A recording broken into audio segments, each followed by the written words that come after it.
تو ایران کے لوگوں کے بارے میں اللہ کے رسول صلی اللہ علیہ وسلم نے یہ خاصیت پہلے ہی بتا دی تھی، جو آج 2026 میں سچ ثابت ہو گئی۔ رسول اللہ صلی اللہ علیہ وسلم نے آج سے 1450 سال پہلے اہل فارس، جو آج کا موجودہ ایران ہے، ان لوگوں کے بارے میں اللہ کے نبی نے ایسی بشارت بیان فرمائی تھی، ایسی خاصیت بتائی تھی، جسے جاننے کے بعد آپ بھی حیران رہ جائیں گے۔ کیا آپ جانتے ہیں کہ جس قوم کو دنیا پابندیوں کے ذریعے جھکانے کی کوشش کر رہی ہے، اس کے بارے میں 1450 سال پہلے کائنات کے سب سے سچے انسان نبی کریم صلی اللہ علیہ وسلم نے کیا فرمایا تھا؟ آج دنیا کی نظریں ایران کی طاقت اور ان کی ذہانت پر ٹکی ہیں، لیکن یہ ذہانت اچانک نہیں آئی۔ یہ وہ معجزاتی پیشن گوئی ہے جو صحابہ اکرام رضی اللہ تعالیٰ عنہ کے سامنے اس وقت کی گئی تھی جب فارس یعنی پرشیا ایک عظیم سلطنت تھی اور اسلام ابھی پھل پھول رہا تھا۔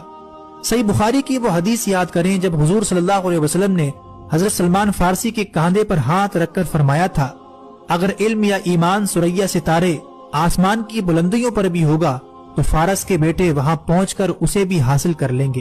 یہ صرف ایک جملہ نہیں تھا بلکہ ایک قوم کے ڈی این اے کی خبر تھی۔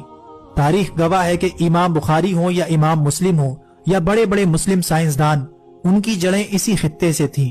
آج اگر ایران ٹیکنالوجی، میزائل پروگرام اور ایٹمی سائنس میں دنیا کی آنکھوں میں آنکھیں ڈال کر کھڑا ہے تو یہ اسی علمی پیاس کا تسلسل ہے جس کی خبر میرے آقا صلی اللہ علیہ وسلم نے صدیوں پہلے دی تھی۔ یہ حدیث آج کے اس صورتحال کو بیان کرتی ہے کہ اس خطے کے لوگ ذہنی طور پر قوی اور ارادے کے پکے ہوں گے، لیکن بات صرف ذہانت تک محدود نہیں۔ نبی صلی اللہ علیہ وسلم کی پیشن گوئیوں کے مطابق قیامت کے قریب مشرق کے اسی خطے خراسان سے ایک ایسی فوج نکلے گی جس کا راستہ دنیا کی کوئی سپر پاور نہیں روک سکے گی۔ یہ وہ فوج ہوگی جو حق کے ساتھ لڑے گی اور اپنے جھنڈے لا کر بیت المقدس کے اوپر گاڑ دے گی۔ آج کے 2026 کے موجودہ ایران کے حالات دیکھیں اور جامعہ ترمذی کی اس حدیث کو سنیں۔ جب عربوں کے بارے میں کچھ آیات نازل ہوئیں تو آپ صلی اللہ علیہ وسلم سے پوچھا گیا اگر عربوں کو ہٹا دیا گیا تو ان کی جگہ کون آئے گا؟ آپ صلی اللہ علیہ وسلم نے حضرت سلمان فارسی کے کاندھوں پر ہاتھ مار کر فرمایا یہ اور اس کی قوم، اور اس کے بعد آپ نے فرمایا کہ اگر علم ثریا ستارے پر بھی ہوتا تو اہل فارس میں سے کچھ لوگ وہاں پہنچ کر بھی اسے حاصل کر لیتے۔ مسند احمد کی ایک اور روایت میں آپ صلی اللہ علیہ وسلم نے فرمایا قریب ہے کہ اللہ تعالیٰ تمہارے ہاتھوں کو عجم غیر عربوں سے بھر دے، پھر وہ اجمی ایسے شیر ہوں گے جو بھاگیں گے نہیں، وہ تمہارے دشمنوں کو قتل کریں گے اور فاتح بنیں گے۔ آج 2026 میں کیا آج ہم اپنی آنکھوں سے وہ منظر نہیں دیکھ رہے کہ تمام تر مخالفت کے باوجود یہ خطہ جھکنے کو تیار نہیں؟